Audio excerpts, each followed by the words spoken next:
una vacuna argentina, ¿qué me dicen? Pensaba en esto mientras veía cómo a Macri le bailaban los ojos de mentirosos. Yo nunca vi un tipo tan denunciado por su mirada, sus ojos, sus expresiones, sus movimientos, que siempre está mintiendo. Y creo que si él ve que va a decir una cosa que es verdad, la esquiva. Porque es como comprometerse ante su propia conciencia de real mentiroso. Pero eso es otro tema. En serio, si la vacuna fuera argentina, ¿qué me dice? Esta es una posibilidad. Vamos a empezar a lo grande este tramo de nuestra columna, el primero, escuchando al ministro Salvarezza, hablando de semejante posibilidad. Básicamente es, yo te diría, soberanía sanitaria, porque vos no tendrías que ir a negociar con los laboratorios extranjeros la transferencia de tecnología. Claro. El Estado desarrolla la tecnología y se la transfiere a los laboratorios nacionales, ¿no? Entonces eso te facilita muchísimo todo lo que es la llegada de una vacuna al hospital, ¿no? Porque no tenés que ir a negociarla al exterior. Sería formidable. Además estamos en peligro todos los días. El tema de la cepa Delta es algo que está ahí como la espada de Damocles famosa sobre nosotros pendiendo. Bastaría que le corten el hilo como le podía suceder al pobre Damocles, que en realidad la espada no era de él, sino que estaba sobre él, para que la Argentina fuese lo que en estos momentos son algunos países muy comprometidos todavía con el tema del COVID-19. Pero vayamos por parte. Mire lo que ocurre en Estados Unidos con la cepa Delta. Este cuadro es tan pero tan ilustrativo. Mire lo que era el 5 de julio del 2021. El color rojo naturalmente tiene que ver con la influencia Delta. Mire lo que es un mes y 4 días más tarde. Esto es muy pero muy impactante. Quédese un instante para entender cuál es el peligro Delta. ¿A qué estaban jugando los que decían traigan a los varados, traigan a los pobres argentinos que se fueron de vacaciones y no pueden volver? Esto marca la importancia de lo que se hizo por parte del gobierno argentino, de impedir de todas las maneras posibles hasta ahora, y lo han conseguido, casi el ingreso de Delta a la República Argentina. Es formidable este mapa, tiene que entrar, es una imagen muy poderosa, muy potente, que se la muestren a la gente de los diarios diabólicos de la Argentina, para que sepan cuál es el grado del daño que querían hacer cuando pretendían que los varados, como ellos les llamaban, volviesen a su amada Argentina después de las vacaciones que se habían tomado, sabiendo que si estaban de viaje podían sufrir las consecuencias de algún cierre temporario de fronteras. Miren lo que pasa en Israel. Los no vacunados, que son la nueva forma de pandemia, por ejemplo, en los Estados Unidos, generan un aumento de los números de contagios y de muertes. Israel podría ver hasta 1000 muertes semanales por COVID a finales de septiembre. El número de pacientes vacunados contra el COVID-19 en Israel, que aparecen en estado grave, está disminuyendo, pero el país sigue viendo cómo aumentan los casos entre los no vacunados. Y volvemos al Delta. Por favor, ahora atienda lo que pasa en Nueva Zelanda. Nueva Zelanda tuvo un caso, uno solo, y cerró todo. 3 días en los que no se puede abrir la ventana, no se puede mirar por la ventana. Imaginen que esto tuviéramos que hacerlo aquí, lo que dirían los diarios que enferman a la gente permanentemente, que este es el enorme adversario que ha tenido el gobierno y cada uno de los argentinos que quería curarse. Mire lo que pasa ahora en Texas. Esto es dramático. Cuando vemos las clases presenciales acá, cómo juegan con fuego, cuánto poder pensarán que tienen detrás para jugar de esa manera. Mire lo que sucede en la ciudad de Houston, en el estado de Texas y en algunas otras ciudades. No tienen cama para los chicos. Mire esto. La construcción de una carpa, extensión del hospital Ed B. Jay en el prestigioso Centro Médico de Houston, es una muestra de la crítica situación por el aumento de casos de COVID en Texas. Se están quedando sin espacio. 33 de los 35 hospitales grandes que hay en toda el área metropolitana de Houston están sin camas. Tenemos que evitar las sugerencias, los ataques y las mentiras de los amigos de la muerte, de los medios que son amigos de la muerte. Vamos a recordar lo que hicieron durante la cuarentena, porque ahora cuando uno ve la marcha de las piedras, como le llaman, tan fracasada como es la marcha, en la medida en que fue muy poca gente, pese a que pusieron todos los canales en cadena, todo lo opositor al gobierno, transmitiendo con los conductores compungidos, emocionadísimos, una marcha que terminó ahora sabiéndose, era vandalismo puro en el ataque a los pañuelos de las madres de Plaza de Mayo, nada menos, lo cual nos viene a mostrar el carácter de muchos de los que se infiltraron seguramente con el dolor de aquellos que querían acompañar en un número muy pequeño, 100, 150, 80 había, cuando podemos hablar de mucho más de 1 millón de familiares de muertos por COVID en la República Argentina. Recordemos lo que hicieron contra la cuarentena, porque cuando ellos se oponían a la cuarentena, mandaban a la gente a la calle y la gente se contagiaba, por supuesto, y tuvimos los problemas que se registraron en la Argentina. Ellos son los sembradores de la muerte. ¿Tan podrido de la cuarentena? Estamos ya en el límite de la tolerancia, esto no da para mucho más. Yo no voy a vivir adentro de 4 paredes porque se le ocurra al presidente de la nación. Si vos llevás al extremo esta cuarentena cavernícola que está haciendo Argentina, ¿sí? Y no me refiero a la... Sí, no me estamos salvando vidas. No. Yo no tengo por qué poner mi libertad individual en manos de la señora Kirchner. Una cuarentena indefinida, ¿qué pasa con la economía? Esto es un embole absoluto y la verdad que no me satisface. De achatar la curva a comerse la curva. Salgamos a manifestar nuestra oposición. Una marcha pidiendo libertad, que no nos dejen más encerrados, que no nos tapen la boca. Yo voy a salir y me voy a unir al banderazo nacional en defensa de nuestras libertades. Ahora se está gestando en las redes una convocatoria gigantesca.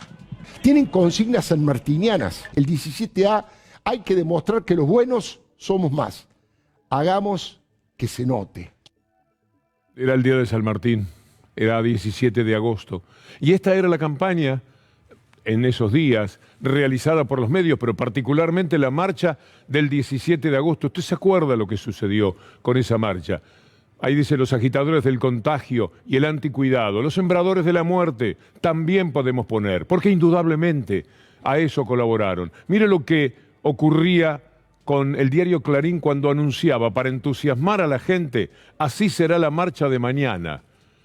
Esto era lo que hacía el diabólico diario, es el diablo sin dudas, para que la gente dijera, va a estar fantástico, tenemos que ir todos.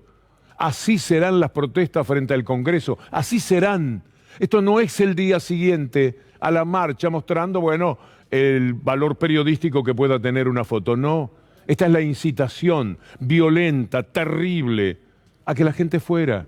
Porque iba a estar fantástico, iba a ser maravilloso, banderas argentinas, mire lo que es esa promoción. Esto no se vio en ninguna parte del mundo. Esto no tiene parangón, esto no tiene forma de compararse.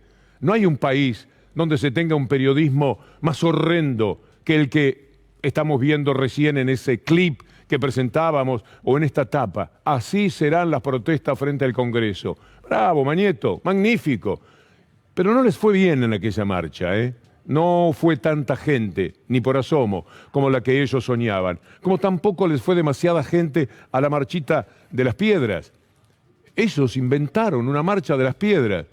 A mí me parece que hay muchos más familiares de quienes murieron por COVID en la Argentina, familiares y amigos. Esto generó que fueran algunos, hay que respetar eso, siempre el dolor se respeta, pero el dolor no tiene razón, por lo menos no tiene razón siempre.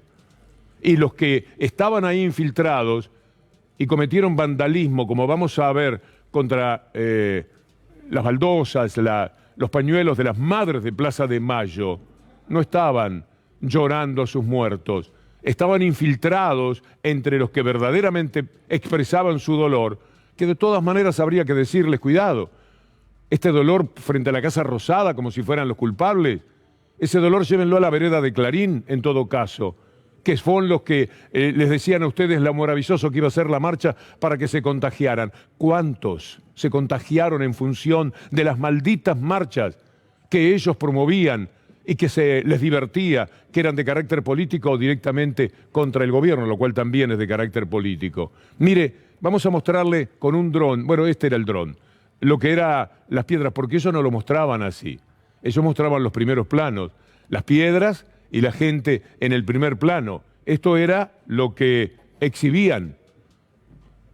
Ahí están las piedras y la gente que iba y ponía alguna piedra más. Este era el número. Nunca se vio en los canales de ellos. No tienen dron, se quedaron sin dron sorprendentemente Clarín y La Nación. ¡Caramba!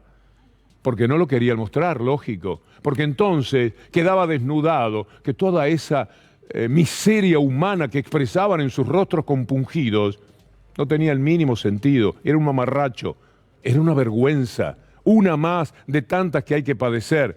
Vamos a ver qué hizo el gobierno con las piedras. Me parece una medida interesante.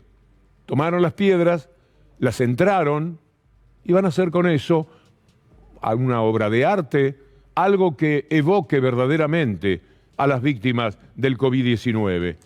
Pero les decíamos que hubo vandalismo entre esos pocos que estaban ahí, infiltrados, que aprovecharon el dolor de algunos, que serían los menos posiblemente, para poder hacer lo que ellos querían. Una vez más el odio, para que lo pongan en Clarín, para que vean cómo es el ataque que se hacía una vez más contra las madres de Plaza de Mayo. Veámoslo, están las imágenes, seguramente, de lo que fue esa demostración de vandalismo. Ahí está. Esto hicieron. Se robaron las vacunas. ¿De dónde cree que viene? Se robaron las vacunas. ¿Quién habrá puesto? Se robaron las vacunas. Las madres de Plaza de Mayo siembran el odio en la gente. Aquí está cómo lo hicieron. Vacunatorio VIP, la oposición se sube al escándalo. Les robaron las vacunas a los jubilados y a los más vulnerables. Se robaron las vacunas. Esto dijeron. Por eso se llega a ese odio expresado de la manera que Macri lo ha sintetizado en la jornada de hoy. Veamos lo que dijo Macri, del que nos vamos a ocupar un poco en el segundo tramo de nuestra columna. ¿Está lo de Macri de hoy? Si no, lo dejamos para la segunda parte de la columna. Y está Santoro diciendo qué es lo que pasa con la derecha. Aprovechémoslo. Ellos modificaron los instrumentos flexibles, las tarifas, el tipo de cambio, los aranceles, los modificaron. No lograron avanzar sobre los instrumentos rígidos, que es en realidad el programa de la derecha para adelante, que son la reforma laboral, la reforma previsional, la reforma impositiva y terminar de reconfigurar un Estado para pobres que sirva solamente para garantizarle seguridad y justicia al conjunto de la sociedad y caridad a los sectores populares. Este es el proyecto de país y de sociedad que tienen. Entonces, para que esto suceda, necesitan derrotar culturalmente, desmembrar, o sea, por eso la operación de demolición que viene montando la derecha continental, porque ni siquiera es un problema que tengamos solamente en la Argentina. La derecha, que puede tener gente que no es violenta, por supuesto, la derecha liberal, la gente que está a favor del mercado, que no le gusta el Estado, es una discusión interesante desde el punto de vista ideológico, no está mal. El problema es que tienen que salir a cazar a los que están más a la derecha, para que no tengan votos, uno que no tiene pelo y otro que tiene el pelo muy alto, para que esa gente, que es horrenda, no se quede con votos de ellos. No les importaría si fueran propios, pero en un principio no lo son. Entonces tienen que decir, parte del discurso de ellos, se van más a la derecha todavía de lo que están en la realidad, porque es la manera de pelearle los votos a la extrema derecha y que se vuelvan propios. Entonces ellos se van corriendo tanto que terminan siendo también extrema derecha. Seguimos dentro de un ratito. Hay un error de percepción respecto a quién es el enemigo del gobierno, de la democracia y del pueblo, consecuentemente. La gente piensa en candidatos de la derecha, toma nota de Pichetto, esta aparición de Macri que es tan pobre, tan triste, casi que provoca piedad. Lo que dicen algunos otros personajes de la derecha, Santilli sacándose una fotografía con Maradona de fondo. Imagínense Maradona qué ganas podría tener de estar en un spot publicitario del PRO. Yo no creo que sea ese el rival. El rival importante, trascendente, es aquel que juega en cada etapa, en cada título, miles de millones de pesos. El adversario es mediático. Ese es el que todos los días orada al gobierno y a la democracia, porque está en una pelea muy grande por todo el dinero. Como éramos de pibes, que salíamos a jugar por todas las bolitas y llevábamos la bolsita, y ese día íbamos a jugarlas todas cada día. Ellos hacen eso con una enorme ventaja posicional. Mire lo que es la etapa de hoy de la gente de Mañeto. Mire esta tapa, cómo lo tiene al presidente en un lugar que ellos saben que no es así. Acorralado. ¿Acorralado por quién? Por Clarín y por La Nación. El presidente advirtió, no me van a hacer caer por el error que cometí, porque finalmente sale a defender la propia democracia. Si efectivamente se siente acorralado y se entrega, chau democracia. ¿Cómo pasó con el doctor Alfonsín en la primera etapa de este tiempo de democracias? Lo sacaron, no lo dejaron terminar este diario. Su primer mandato.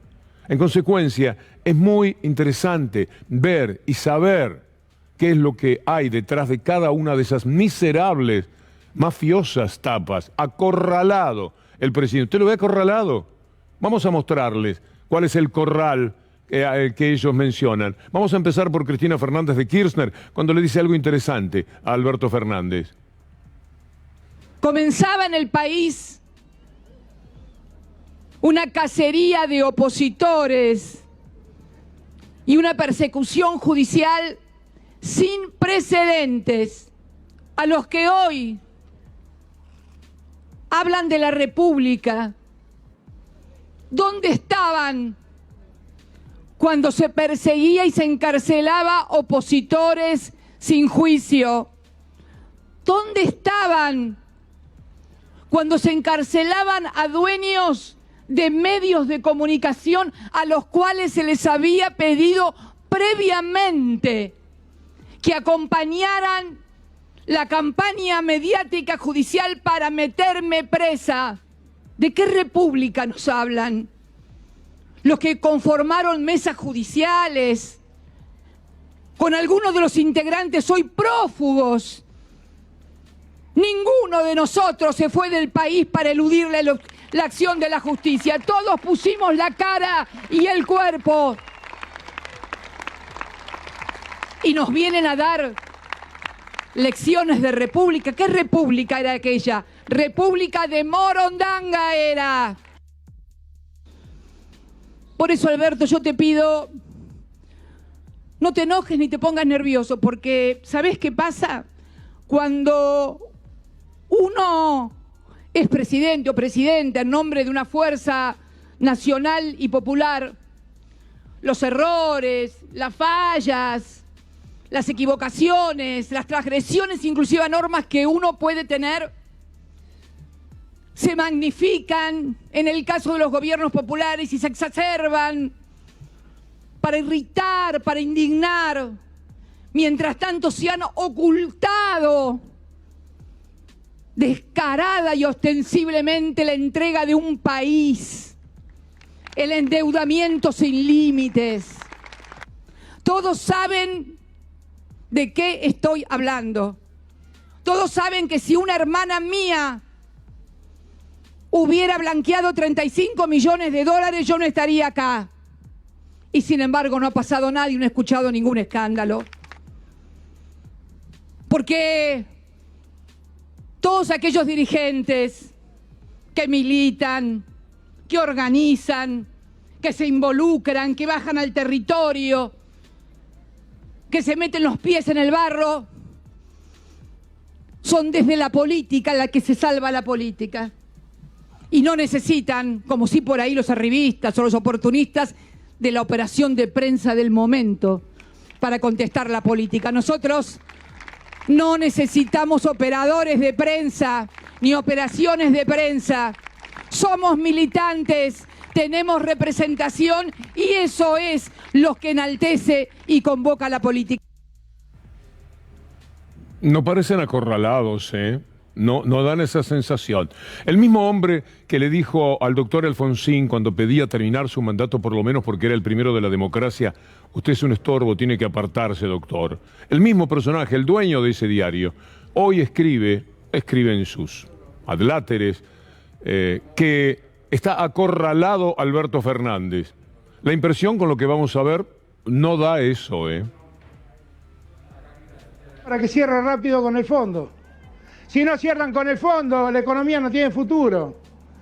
Y cuando cerraron con el fondo, ¿cómo le fue a la economía?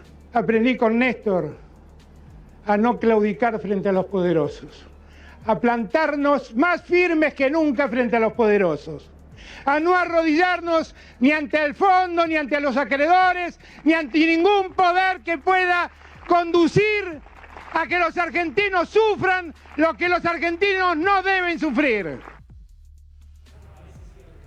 Al otro día del endeudamiento feroz que ha sido mencionado por Alberto Fernández en el discurso de hoy en Avellaneda cuando entregaban 20.000 viviendas, lo que mencionó era la deuda pavorosa que había contraído Macri. ¿Quiere ver cuál era el tratamiento del mismo diario que dice que este hombre está acorralado? ¿Qué decían cuando al otro día tenían que comentar la deuda cuantiosa que Macri deja para que los argentinos paguen durante décadas? Mire, esto era lo que titulaban. Argentina pide 30.000 millones al FMI como reaseguro financiero. Es decir, era un reaseguro, le estaban diciendo al país que era formidable, una decisión del presidente para aliviar la presión económica. Sin vergüenzas, son el diablo.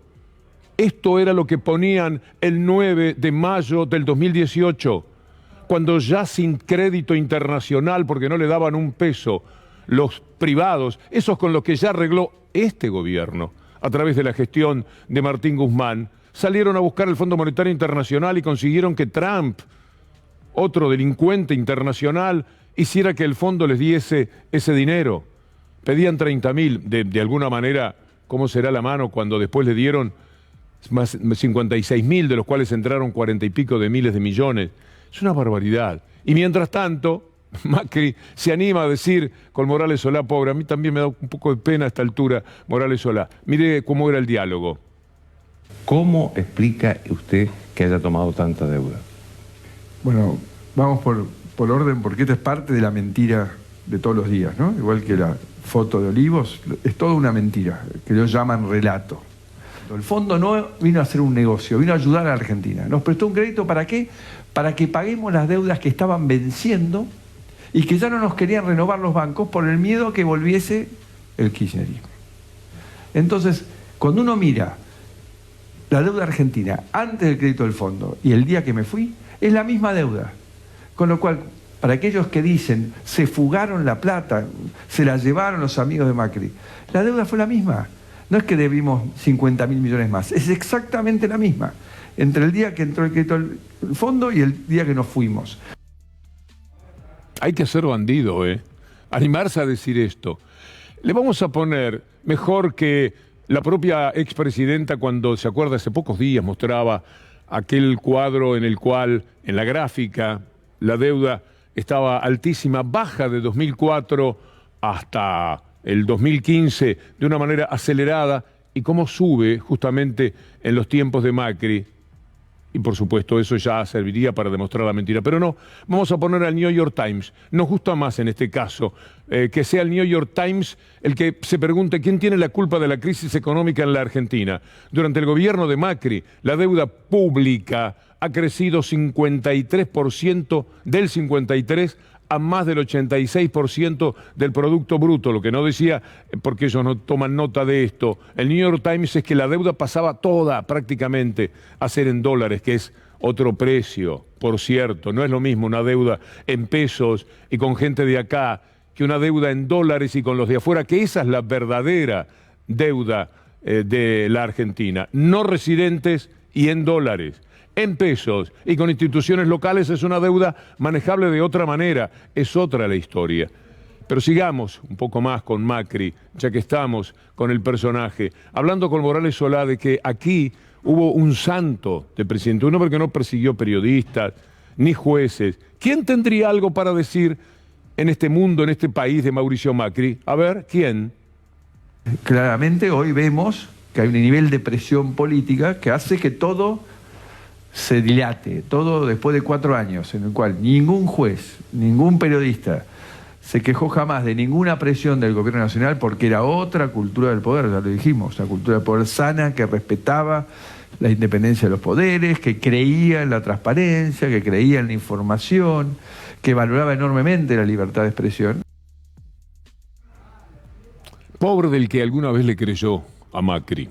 No era su mamá precisamente, que ha contado en notas, de las cuales hay audios y demás, que tenía que pegarle por lo mentiroso que era de chiquito, ya era así, No, tiene un conflicto con la verdad muy pero muy grande. ¿Habrá alguien que todavía le crea? Bueno, puede ser que lo haya. Cuando él dice, por ejemplo, nunca hostigué a periodistas, nunca lo perseguí, saquemos a los de Indalo, ya está, por lo menos hoy. Saquemos a los 4.000 periodistas que se quedaron sin trabajo en la República Argentina. Saquemos la distribución de pautas fraudulenta que hizo, dándole todo, ya sabemos a quién, y privando de todo, ya sabemos a quién. Dejemos eso por un lado, aparte. Vayamos a lo que dice el dueño de América Televisión, el señor Vila, contando cómo Macri era apenas un chepibe que iba a extorsionarlo a nombre de Héctor Mañeto, que se quería quedar con lo que tenía Vila. Este hombre que acaba de decir, yo nunca extorsioné, nunca usó esa palabra, nunca molesté a los periodistas, miren lo que era capaz de hacer. Y para mí él pasó el límite. ¿Te sentiste extorsionado? Obvio, por supuesto. Y sobre todo cuando desde su propio teléfono me manda un WhatsApp y me dice, ahora que te portaste bien, dejo sin efecto la denuncia penal. Esto tipifica con mucha claridad lo que se llama una extorsión. Iba Macri a llevarse por delante a este hombre, a amenazarlo a él y a su familia. La extensión de la nota no vale la pena ahora presentarlo, pero la tiene que haber visto. Nada menos que eso, una extorsión hecha para que su jefe se quedara con algo que costaba $500 millones. Ese era el tarascón que le querían dar a Vila, por eso Vila ha salido a hablar. Siempre, de todas maneras, es una curiosidad, cómo sabiendo lo que es esta gente, siempre ha estado a favor de esta gente.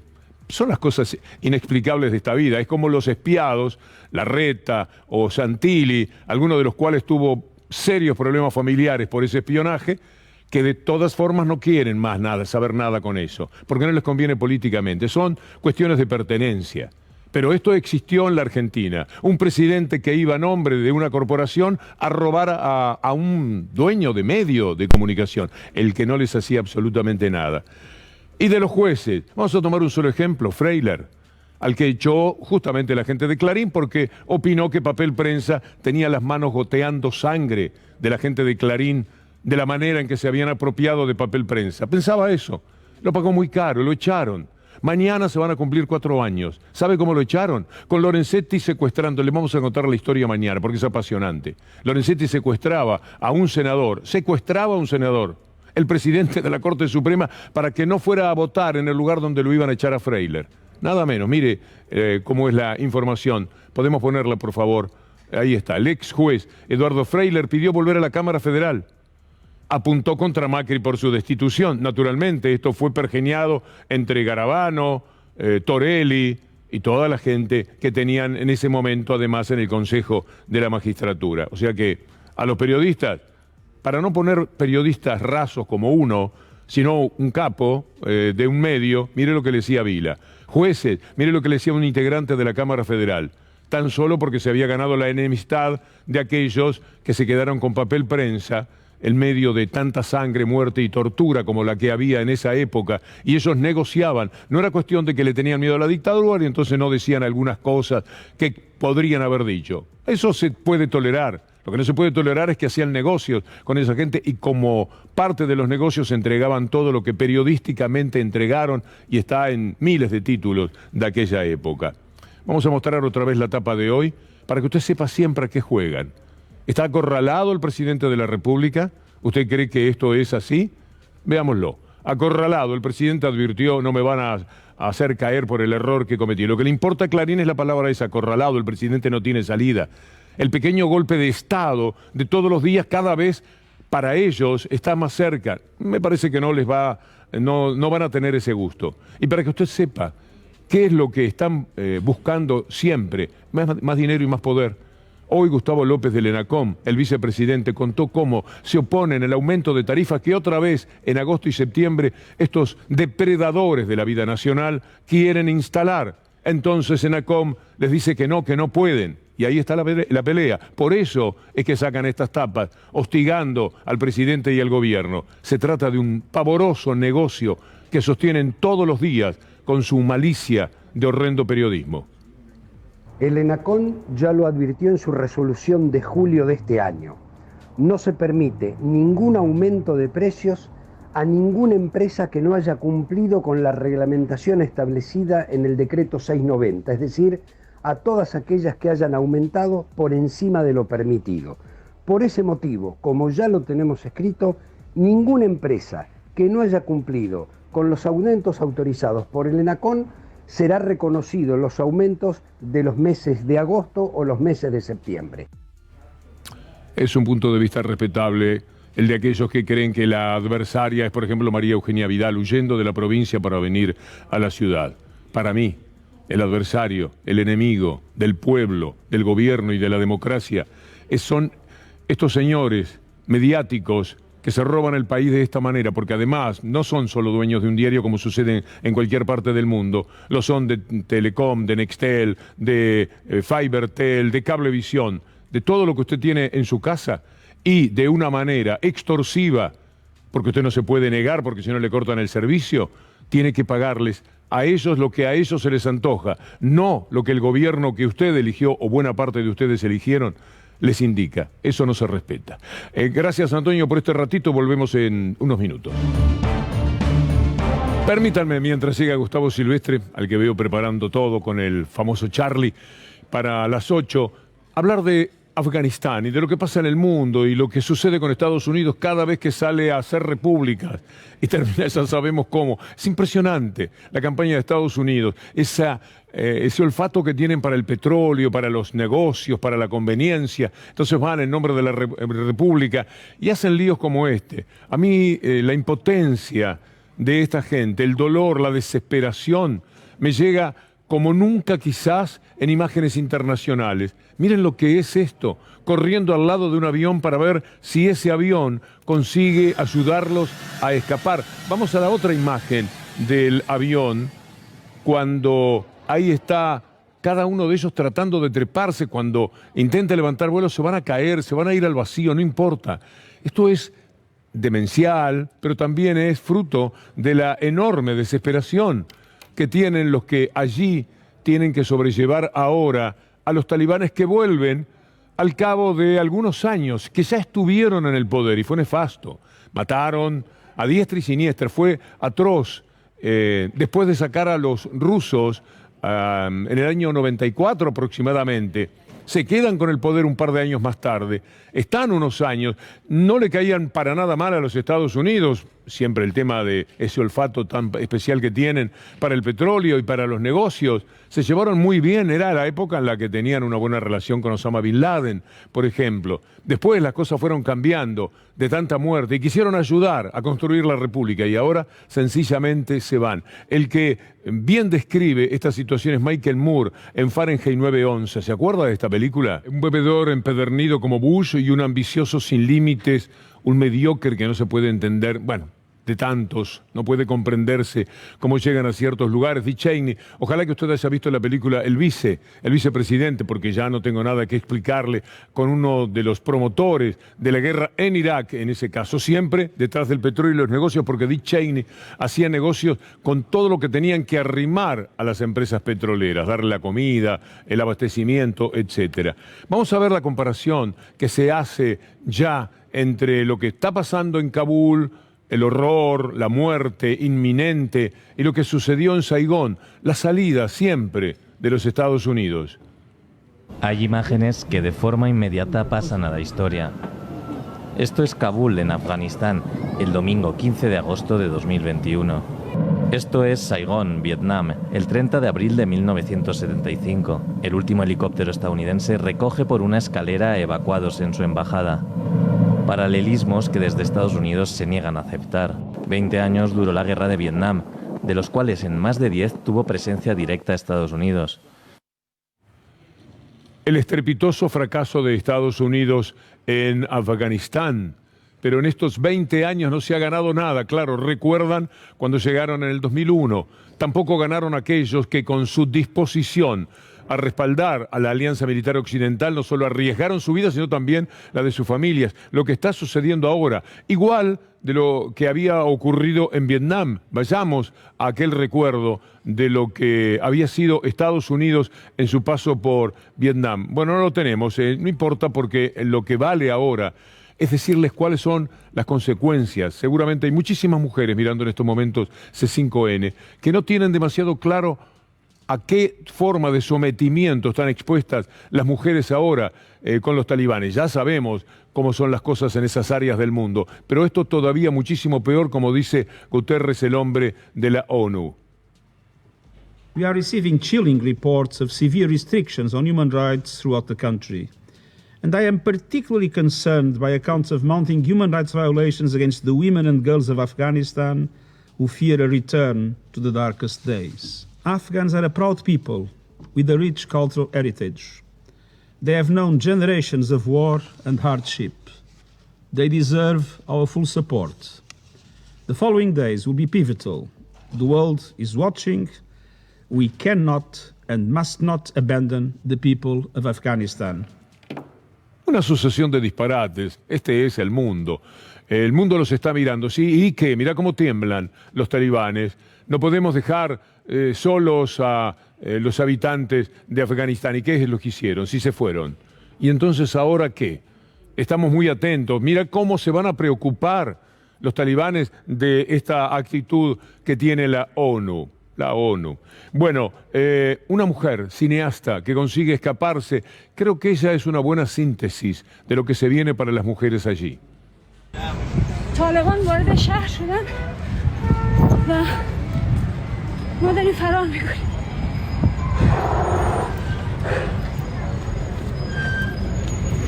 طالب آمده. چی آمد؟ چهار آمده. فرار میکنیم. مردم در قصه هستن، اینا نفهمید، هیچ وقت نمیفهمن فاجعه رو. میگه چرا فرار میکنی؟ پدر اینا لعنت میفهمید.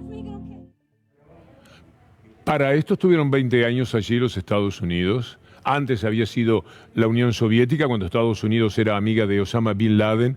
Cuánta confusión, cuánto dolor, cuánto interés expuesto con heroísmo, un supuesto heroísmo naturalmente. Cuántas vidas han dejado allí y cuántas vidas ha costado a los afganos, a los pakistaníes y a los iraquíes, a toda esa zona del mundo. La apetencia de Estados Unidos, la locura que le entra, como una adicción que no puede controlar por el petróleo mundial. Vamos a despedirnos, ya está llegando Gustavo Silvestre con dos consideraciones internacionales. Una tiene que ver con las protestas. Este paño nos habla de que de todas maneras hay quienes, expresándose con un enorme coraje, porque les puede costar la vida, están haciendo manifestaciones contra lo que está sucediendo en estos momentos en Kabul. Pero no sé si la imagen es de Kabul, donde han controlado absolutamente todo ya los talibanes. Pavoroso, mire la soledad con un cartelito en esa protesta. Y también están armándose, también están tratando de confrontar de esta manera. Miren, mujeres que están armadas para darle pelea a los pobrecitas. Esto es el mundo cuando se presentan los más poderosos, nada más que en nombre de sus intereses. Ya fue Trump el que había empezado el año pasado con esta retirada, dejando a esos talibanes que tienen 26 años de existencia y que se formaron en territorio afgano, en una de las ciudades más importantes de Afganistán. ¿A usted le parece? Estas mujeres tienen que salir a pelear por su honor, por sus vidas, por su crecimiento, por su futuro. No se puede hacer esto. No se puede estar allí 20 años explotándolo todo y un día decir, nos vamos, dejamos todo en manos del ejército de Afganistán, que se sabía de antemano no tiene la organización y el poder que tiene el ejército de los talibanes. Así está el mundo. Queríamos invitarlo a esta reflexión, porque este dolor, de alguna manera, tan lejano, es un dolor de la humanidad. Es algo que también tiene sus parecidos con muchas cosas de cuando los grandes poderes están asolando al resto de la humanidad y sucede muchas veces también en nuestra área. Los dejo hasta mañana, si Dios quiere, con Gustavo Silvestre y Minuto 1 y un gran material. Muchas gracias. Hasta mañana.